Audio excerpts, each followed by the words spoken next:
Olá, pessoal! Eu sou a professora Ana Clara Rebouças e estamos no nosso segundo módulo temático, em nossa segunda aula do componente Ciências Sociais em Saúde. Neste módulo, iremos explorar um pouco da chamada Antropologia da Saúde ou Antropologia Médica, embora os termos não sejam sinônimos. Assim, em que pese os processos e as tônicas particulares de cada uma dessas áreas, para ambas, ou melhor, para a própria antropologia amplo senso, o complexo debate em torno de cultura é um movimento estruturante e permanente desse campo. Portanto, a leitura básica que dispomos nesse módulo, dos autores Esther Langdon e Flávio Wieck, nos trará elementos básicos para a compreensão da dimensão cultural nos processos de saúde, doença e cuidado das populações. Então vamos aqui buscar entender como esta leitura nos ajuda nesse debate. Bem, aqueles autores iniciam sua argumentação problematizando quais as percepções mais corriqueiras quando nos deparamos com a noção de cultura no campo da saúde. Então podemos nos perguntar, por que afinal considerar a cultura no calor das nossas práticas em saúde? No texto, perceberemos que não há resposta simples a essa pergunta, e tampouco ao próprio esforço de conceituar a cultura. Mas há orientações bastante fecundas para iniciarmos um percurso na antropologia da saúde. Vejamos então o que os autores nos sugerem em termos de um conceito instrumental de cultura.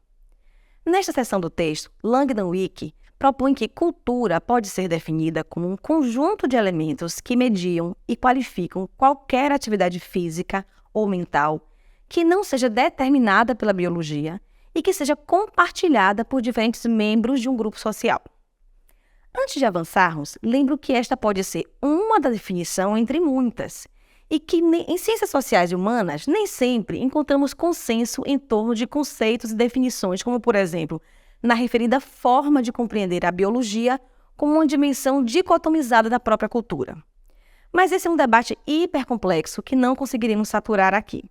Então sigamos com esses autores quando entendem que cultura comporta elementos sobre os quais os atores sociais constroem significado para as ações e interações sociais concretas e temporais, assim como sustentam as formas sociais vigentes, as instituições e seus modelos operativos. E assim conclui, a cultura inclui valores, símbolos, normas e práticas. Espero que esteja tudo bem até aqui. Mas como podemos estreitar ainda mais as dimensões da cultura e da saúde? Vimos até aqui o complexo entrelaçamento das dimensões constitutivas disso que chamamos de cultura. Vejamos, se não, um exemplo oferecido no texto sobre os padrões alimentares de um cidadão brasileiro em relação ao de um estadunidense. Enquanto aqui buscamos 3 refeições ao dia e um belo prato de feijão com arroz na hora do almoço, o modo de alimentação naquele outro país é completamente diferente. Observem lá no texto. Puxando por esse mesmo exemplo, e para instigar, pensemos, quem aqui nunca já ouviu falar que somos o que comemos? Pois bem, se de certo modo ingerimos nossa cultura, no limite ou antes de qualquer coisa, ela também nos constitui no plano biológico. Faz sentido? Isso, portanto, nos faz dar conta de que as cisões entre as dimensões constitutivas da vida é mais uma tradição acadêmica e historicamente imposta do que um modo mais consistente de buscar compreender a complexidade da vida, concordam? Pois bem, sigamos mais um pouco na leitura que nos oferece outros exemplos que nos ajudam a perceber a importância da perspectiva cultural para a compreensão dos processos de saúde, doença e cuidado. Avançando no texto, 2 conceitos basais são apresentados. Falemos um pouco então sobre etnocentrismo e sobre relativismo. Naquele primeiro, estamos nos referindo à tendência que todas as culturas têm, com maior ou menor grau e com variados desdobramentos, de tomar-se como centro de referência para uma dada leitura de mundo, de modo que tendemos ao julgamento de outras culturas a partir dos nossos próprios sistemas de significação e das nossas próprias bases valorativas. Para evitar tais posturas etnocêntricas, porque, em geral, são produtoras de discriminações e de outras formas de violências, falemos em relativismo cultural, que significa, segundo Langdon e Wieck, não fazer julgamentos de valor tomados como base no próprio sistema cultural, mas sim passarmos a olhar as outras culturas segundo seus próprios valores e conhecimentos, através dos quais expressam visão de mundo própria que orienta suas práticas, conhecimentos e atitudes. Deslocando então estes conceitos para o campo da saúde, vamos refletir como podemos mobilizar essas noções nas nossas práticas cotidianas.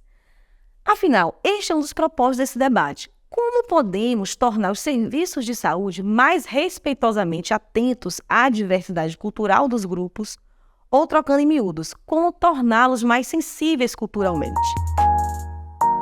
Bem, avançar na leitura do texto básico nos ajuda a refletir sobre essas perguntas, especialmente quando os autores detalham aspectos, processos e dinâmicas dos cuidados em saúde a partir do que chamam de sistemas culturais e sociais de saúde. A propósito, no campo da saúde, já estamos bastante habituados a esta desafiante palavra sistema, a exemplo do nosso Sistema Único de Saúde, o nosso SUS. Mas, do ponto de vista antropológico, podemos compreender não apenas este já tão familiar sistema, mas outros sistemas que confluem direto ou indiretamente nos processos de saúde, doença e cuidado.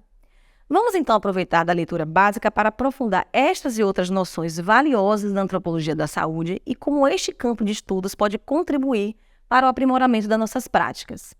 Vamos encerrar por aqui, mas não antes sem indicar a leitura do nosso texto complementar, da autoria de Simone Lucas e colaboradores, que traz um interessante estudo sobre metáforas da dor de dente expressa por diferentes usuários de um serviço de saúde no interior de Minas Gerais. Ou seja, além de apresentar os instigantes resultados dessa pesquisa, estes autores ainda nos brindam com noções bastante importantes para as ciências sociais em saúde, como as ideias sobre representações sociais e o próprio uso de metáforas em seus desafios e potencialidades no contexto do cuidado.